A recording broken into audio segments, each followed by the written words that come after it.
जब भीम का जन्म होता है तो किस तरीके से बधाई वाले बधाई मांगने के लिए आते हैं और क्या गाते हैं। भीम की सुन के मैं आई, ओ भीमा बाई दे दो बधाई। भीम की सुन के मैं आई, ओ भीमा बाई दे दो बधाई। दे दो बधाई भीमा दे दो बधाई, दे दो बधाई भीमा दे दो बधाई। भीम की सुन के मैं आई, ओ भीमा बाई दे दो बधाई।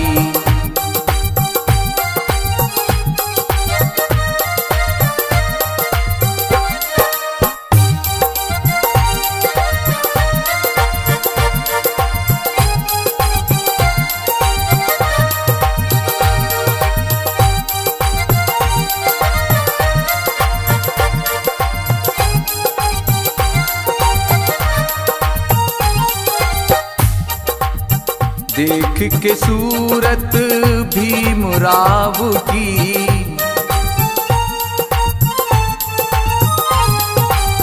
देख के सूरत भीमराव की। चंदा भी गयो शरमाई, ओ भीमा बाई दे दो बधाई। भीम की सुन के मैं आई, ओ भीमा बाई दे दो बधाई।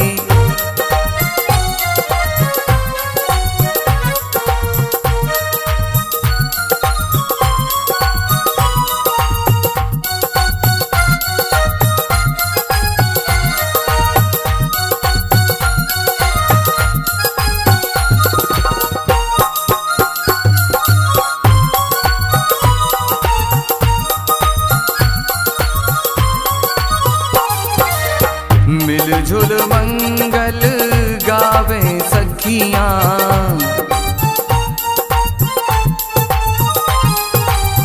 मिलजुल मंगल गावे सखियां। मिलजुल मंगल गावे सखियां, मिलजुल मंगल गावे सखियां।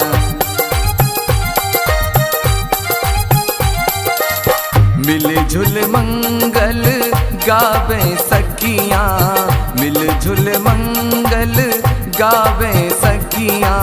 भीम को रही है झुलाई, ओ भीमा बाई दे दो बधाई। भीम की सुन के मैं आई, ओ भीमा बाई दे दो बधाई।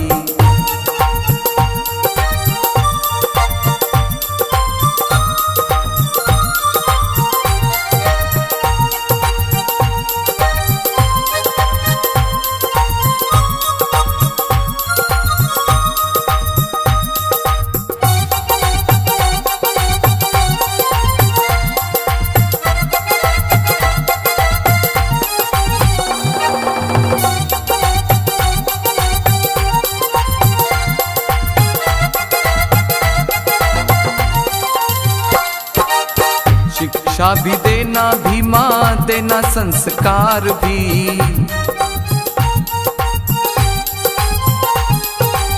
शिक्षा भी देना भीमा देना संस्कार भी। सबको ये देंगे पढ़ाई, ओ भीमा बाई दे दो बधाई। भीम की सुन के मैं आई, ओ भीमा बाई दे दो बधाई।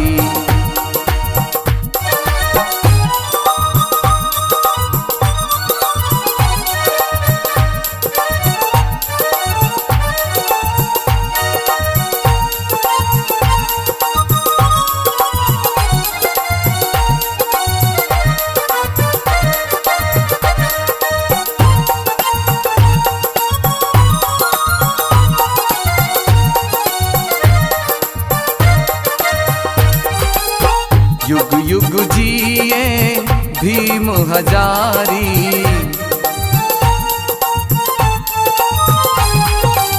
युग युग जिए भीम हजारी। युग युग जीवे भीम हजारी। युग युग जीवे भीम हजारी। युग युग जीवे भीम हजारी। राही गौतम ने प्रीत लगाई, ओ भीमा भीमा बाई दे दो बधाई।